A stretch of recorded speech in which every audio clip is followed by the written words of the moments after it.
14 मई 1970 को मुझे लगता है कि जिस तरीके से डॉक्टर राजेंद्र प्रसाद के ऊपर दबाव डाला गया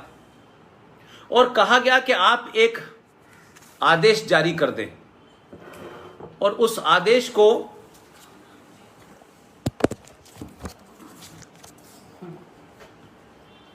और उस राष्ट्रपति के उस आदेश में यह कहा गया कि एक प्रेसिडेंशियल ऑर्डर को जारी कर दें आप। और डॉक्टर राजेंद्र प्रसाद ने कहा कि मुझे लगता है कि यह ठीक नहीं है, यह गलत है, इसके कॉन्सिक्वेंसेस बहुत खतरनाक होंगे। लेकिन विजनरी प्रधानमंत्री का मंसूबा क्या था, वो किसके दबाव में थे, यह नहीं पता चला। लिहाजा उन्होंने डॉक्टर राजेंद्र प्रसाद की बात नहीं मानी और डॉक्टर राजेंद्र प्रसाद से उन्होंने कहा कि इसमें बहुत सारे अंतर्राष्ट्रीय मामलात हैं जो मैं अभी आपको नहीं बता सकता, और आप कर दें, मैं आपको बाद में बता दूंगा। डॉक्टर राजेंद्र प्रसाद ने बिना बहुत ज्यादा उस पर उनको आपत्ति थी, लेकिन फाइनली उन्होंने फिर उसको मान लिया और आदेश जारी कर दिया। और राष्ट्रपति का वो आदेश भारत के संविधान में 14 मई 1954 को आर्टिकल 35A के नाम से जाना जाने लगा। अब इसमें इलीगलिटी क्या थी? इसमें इलीगलिटी यह थी कि भारत के संविधान में राष्ट्रपति के आदेश से कोई चीज जुड़ भी गई है तो उस पर कभी संसद में बहस क्यों नहीं हुई? देश को यह क्यों नहीं बताया गया कि यह राष्ट्रपति के द्वारा दिया हुआ आदेश क्यों दिया, कैसे दिया, क्यों एक ऐसे आपने उसमें प्रावधानों को मंजूर कर लिया जो भारत के सेकुलर और रिपब्लिक भारत के अंदर एक राष्ट्र बनाने की जो कल्पना थी उसे आपने संवैधानिक तौर पे स्थापित कर दिया। अब यह आर्टिकल 35A क्या था? यह आर्टिकल 35A की शक्ल में क्यों आया? यह महज इत्तेफाक है कि हमारे एक बहुत प्यारे दोस्त लंबे समय तक हमारे साथ रहे, पूना के रहने वाले थे, अब वो हमारे बीच में नहीं है। संदीप कुलकर्णी साहब ने आर्टिकल 35A को लेकर के सुप्रीम कोर्ट में एक PIL डाली और वो इस लड़ाई को अकेले लड़ते रहे। और मुझे लगा कि संदीप कुलकर्णी साहब ने कोर्ट में PIL डाली और वो अकेले लड़ रहे थे इसको लेकर के, तो मुझे लगा कि हम कम से कम देश में तो बताएं कि आर्टिकल 35A क्या होता है। आर्टिकल 35A के बारे में जैसे आप आर्टिकल 370 के बारे में मैंने बताया, उसी तरीके से आर्टिकल 35A के अंदर भी बहुत ही खतरनाक प्रवृत्ति, बहुत ही खतरनाक सोच को जन्म देती है आर्टिकल 35A। यह आर्टिकल 35A जम्मू कश्मीर में भारत के किसी भी नागरिक को बसने के लिए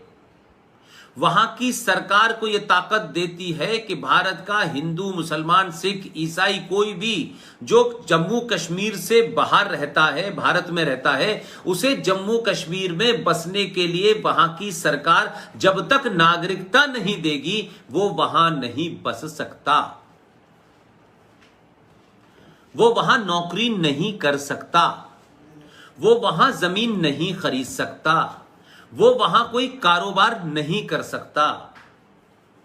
और जम्मू कश्मीर की लड़की, चाहे वो कश्मीरी हिंदू पंडित हो या आसिया अंद्रावी जैसी जिहादी हो, वो जब भी भारत के पूरे हिस्से में माइनस कश्मीर किसी लड़के से शादी करेगी तो उस लड़की के उस राज्य में जो प्रॉपर्टी राइट्स हैं वो सब छिन जाएंगे। लेकिन दुर्भाग्य देखिए कि वही जम्मू कश्मीर की हिंदू कश्मीरी लड़की पंडित और मुसलमान लड़की अगर पाकिस्तान ऑक्युपाइड पाकिस्तान के किसी लड़के से शादी करे, पाकिस्तान में दूसरे कश्मीरी हिस्से में रहने वाले किसी मुसलमान से शादी करे, तो उस लड़के को जम्मू कश्मीर की नागरिकता ऑटोमेटिक मिल जाएगी, और जिसको जम्मू कश्मीर की नागरिकता मिल जाएगी वो ऑटोमेटिकली भारत का नागरिक हो जाएगा। यानी आप समझें इस बात को, यानी चंडीगढ़ में रहने वाला कोई भी नागरिक, कोई भी छात्र, कल जिस तरीके से वो मुंबई में जाकर के बसता है, वो गुजरात में जाके बसता है, वो कर्नाटक में जाके बसता है, अगर उसको अपने बिजनेस के या कैरियर के प्रोस्पेक्ट अगर उसे जम्मू कश्मीर ले जाना चाहते हैं, तो वो जम्मू कश्मीर में नहीं बस सकता, क्योंकि वो वहां का नागरिक नहीं है। क्योंकि वहां एक ऐसी हुकूमत थी, जिन हुकूमतों के संविधान में, जिन हुकूमतों के कॉन्स्टिट्यूशन में यह लिखा हुआ था, पार्टियों के कॉन्स्टिट्यूशन में लिखा हुआ था कि हमें सेल्फ रूल चाहिए, हम भारतीय नहीं हैं, हम भारत की सत्ता को नहीं मानते। तो कमाल यह है कि जिस देश के पैसे से वहां की सरकार चलती है, जिहादी पलते हैं, व्यवस्था चलती है, उन लोगों को भारत से पैसा तो चाहिए। भारत की आर्मी उन्हें वहां जाकर के भूकंप में बचाए, बाढ़ से बचाए, किसी त्रासदी से बचाए, लेकिन जम्मू कश्मीर में पैदा हुआ एक सिख, यह कहानी मैं इसलिए बताता हूं कि देश में लोगों को नहीं पता है। हमारे दोस्त हैं, उनकी मां जम्मू कश्मीर में, कश्मीर की यानी उस वैली की जहां ये फसादी, जहां दंगाई, जहां आतंकवाद, जहां गिलानी और जहां हुर्रियत कॉन्फ्रेंस और ये आसिया अंद्राबी से लेकर के यासीन मलिक और ये जितने भी हैं, सब उस 15% इलाके जिसे आप वैली कहते हैं, वो सिख।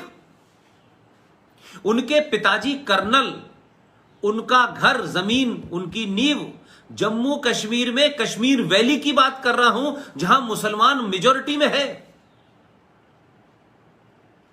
उस जगह वो पैदा हुए, उनकी मां वहीं पैदा हुई, उनके पिता वहीं पैदा हुए, कर्नल बन के रिटायर हुए, और जम्मू कश्मीर में, जम्मू कश्मीर की धरती से पहला कोई, यानी कश्मीर वैली से पहला कोई एक सिख जो लेफ्टिनेंट जनरल बना, लेफ्टिनेंट जनरल PS मेहता, जिन्होंने भारत में अपनी सेवाएं दी, कश्मीर में अपनी सेवाएं दी। आप वहां के अंदर का anti Hindu, anti Sikh, anti India mindset समझे कि जिसके पूर्वज उस कश्मीर में पैदा हुए, वो आदमी आज उसके मकान की नींव पिछले 20 साल से भरी हुई है, लेकिन वो आज रिटायर होने के बाद आर्मी से जम्मू कश्मीर में, कश्मीर वैली में जाके अपना मकान नहीं बनवा सकता कि वहां खुलेआम जिहादी और आतंकवादियों को सरकार का, समाज का, व्यवस्था का और सबका समर्थन इतना है कि कश्मीर से पैदा हुआ सिख, कश्मीर का रहने वाला, मां कश्मीरी बाप कर्नल होकर रिटायर हुआ, वो खुद लेफ्टिनेंट जनरल होकर रिटायर हुए, लेकिन उसकी हिम्मत नहीं है कि वैली में जाके अपना मकान बना करके वहां रहे जहां उसके पूर्वज पैदा हुए थे। और आज वो शख्स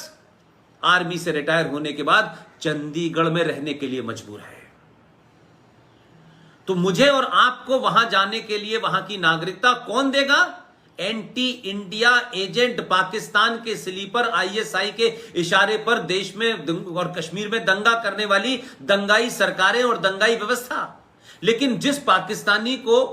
उन्होंने शादी करके लड़की ने जम्मू कश्मीर ले आई, वो जम्मू कश्मीर की वजह से भारत का भी नागरिक हो गया। यानी ही वो पाकिस्तानी, वो दंगाई, वो जिहादी, वो आतंकवादी जिसने किसी एजेंडे के तहत कश्मीर की लड़की से शादी की, वहां रचा बसा, और वहां से फिर वो यहां भारत के अंदर आ जा सकता है, उस पर रोक टोक नहीं है।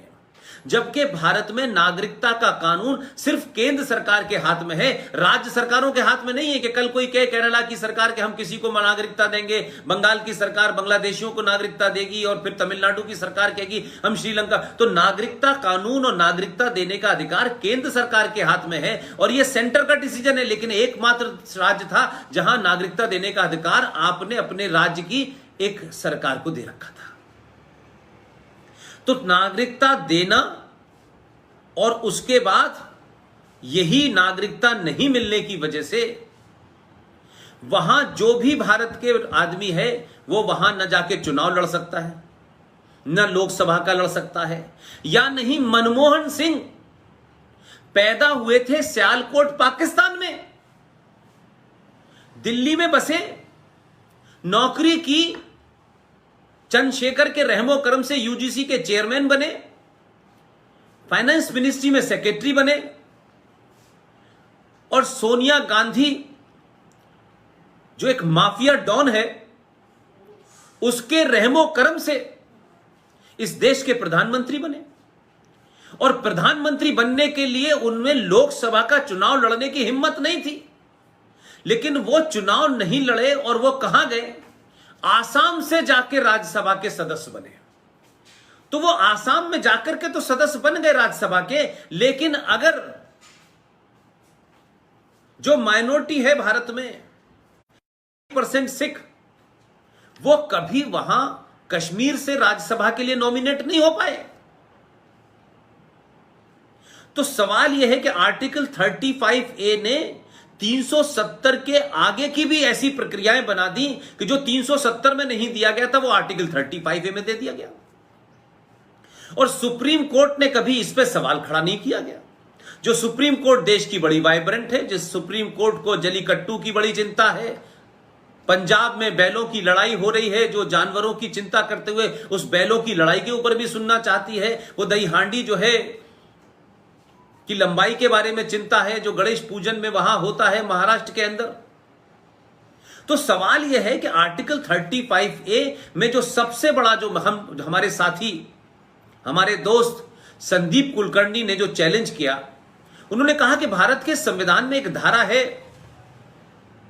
362 या 262 समथिंग लाइक दैट, या 268 या 368 है। वो धारा भारत के किसी भी नागरिक को, उसका रंग क्या है, उसकी जाति क्या है, उसका मत क्या है, उसका रंग कैसा है, वो किस विचारधारा का है, जो भारत की धरती पे पैदा हुआ है, वो भारत की धरती के किसी कोने पे जाकर के बस सकता है, रह सकता है, रोजगार कर सकता है, कारोबार कर सकता है। ये धारा 368 का उल्लंघन करते हुए आर्टिकल 35 जम्मू कश्मीर को दिया गया। इस पे चर्चा बहुत दिन तक चली। सुप्रीम कोर्ट में संदीप कुलकर्णी साहब ने केस डाला और वो केस चलता रहा। भारत के बड़े बड़े राष्ट्रवादी दल, भारत की बड़ी बड़ी राष्ट्रवादी सोच के लोगों ने भी इतनी लंबी लड़ाई लड़ी, लेकिन धारा 370 का ढोल तो बहुत पीटा गया, लेकिन आर्टिकल 35A के बारे में इस देश को जागृत नहीं किया गया। या आप ये कहें कि आपने भी अगर 2-4 चुनाव देखे हो तो आप तो एक लंबे समय से आर्टिकल 370 ही समझ रहे थे, कभी आर्टिकल 35A की आपने भी चिंता नहीं की, क्योंकि आपको भी नहीं पता था, क्योंकि मुझे भी नहीं पता था, और मुझे भी नहीं पता था तो मेरे पूर्वजों ने नहीं बताने की कोशिश नहीं की। तो जब हमने बताने की कोशिश की तब लोगों को लगा कि अच्छा, तो सुप्रीम कोर्ट को भी पता चला और समाज को भी पता चला। तो आर्टिकल 35 को सुप्रीम कोर्ट पे इसी बुनियादों पर चैलेंज किया गया। यह महज इत्तेफाक है कि सुप्रीम कोर्ट का फैसला आता, उससे पहले इस देश के जनमानस ने एक जागृति फैलाने में हमारी मदद की। सुशील पंडित जैसे योद्धा जो कश्मीर से निकाल के भगा दिए गए, 5 लाख कश्मीरी हिंदू पंडितों जिनका कोई गुनाह नहीं था, जो अपनी पूजा पद्धति, अपने साहित्य पढ़ने लिखने में उनका ध्यान था, उन लोगों को मार के भगा दिया। 2.5 लाख लोगों की हत्याएं, रेप, मर्डर कर दिया। आज जगह जगह वो लोग कहां कहां कैसे कैसे अपनी मेहनत करके स्थापित हुए हैं, और उन 5 लाख लोगों में से कभी कोई आतंकवादी नहीं बना। लेकिन ये मक्कार कश्मीरी मुसलमान कहता है कि देखिए बेरोजगार नहीं है इसलिए हम आतंकवादी बन जाते हैं, ये जो है मासूम लोग हैं, इनको पुलिस ने मारा था, किसी ने आर्मी वाले ने मारा था, इस वजह से ये आतंकवादी बन जाते हैं। इनके आतंकवादी बनने के तो बहुत सारे कारण हैं, लेकिन 2.5 लाख जो 5 लाख कश्मीरी हिंदू पंडितों को मार के भगा दिया हो, उनकी बहनों का, बेटियों का, बच्चियों का, बलों का मर्डर, रेप सब कुछ हुआ, उनमें से एक आतंकवादी नहीं बना। तो यह आतंकवाद की एक फैक्ट्री थी जो वहां की सरकारों की देखरेख में चलती थी और दिल्ली उस पर आंख मूंद करके रहती थी। तो जब तक सरकार ने इस पे एक एग्रेसिव पोस्चर लिया, और वर्तमान सरकार के बहुत सारे लोगों के बारे में मेरी राय बहुत बेहतर नहीं हो सकती, लेकिन ये जो 2 लोग हैं, भारत का प्रधानमंत्री और गृह मंत्री, इन दो लोगों को मैं क्रेडिट देता हूं कि इन्होंने पूरे तरीके से सही मौका देख करके भारत के आंतरिक हालात, क्योंकि इस देश में 30 से 35 करोड़ के बीच में मुसलमान रहते हैं जिनका मानना है कि राष्ट्र कुछ नहीं होता, उम्मा होती है,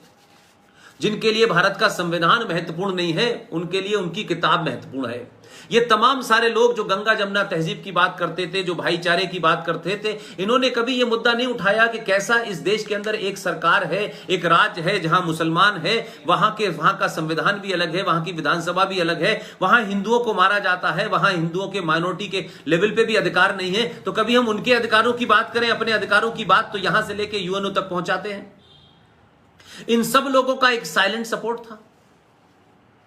तो ये जो दोनों मैंने बात बताई 370 और 35 पे आई, लेकिन उसमें एक कमाल का काम इन्होंने ये किया, और भारत की बौनी सरकार 1954 में जो थी वो किस तरीके से दबी कि 1954 में जो भारत के संविधान में आर्टिकल 35 पे इंसर्ट किया गया वो तो आर्टिकल बन गया, लेकिन जम्मू कश्मीर राज्य ने कहा कि हमारा संविधान, जम्मू कश्मीर का संविधान 1956 में उसका ड्राफ्ट तैयार हुआ और 1957 के अंदर जनवरी में उसे लागू कर दिया गया। तो जम्मू कश्मीर का जिन लोगों ने संविधान न देखा वो ये देख ले कि जम्मू कश्मीर का ये संविधान था, और ये जम्मू कश्मीर का संविधान आप ये मान के चलिए इसमें ऐसी ऐसी धाराएं, इसमें ऐसे ऐसे प्रोविजन किए गए हैं कि आप डर जाएंगे। आपने केरला का संविधान, उत्तर प्रदेश का, बिहार का, पंजाब का संविधान देखा? नहीं देखा। लेकिन यह संविधान की कॉपी मैं इसलिए दिखाना चाहता हूं कि अगर दिल्ली की गद्दी पे ये दो लोग ना आते और इनका थॉट प्रोसेस क्लियर ना होता तो यह संविधान जो जिहादी डॉक्यूमेंट है, जो आतंकी डॉक्यूमेंट है, यह आतंकी डॉक्यूमेंट के साये में पिछले 70 सालों में हजारों हिंदुओं को, हजारों भारत की सेना के लोग कश्मीरी जिहादियों और आतंकवादियों के हाथों मारे गए हैं। सेना से नफरत इसलिए नहीं थी, सेना से नफरत इसलिए थी कि सेना वहां भारत राष्ट्र की प्रभुसत्ता को स्थापित करती थी और प्रदर्शित करती थी और उस सत्ता का प्रतिनिधित्व करती थी।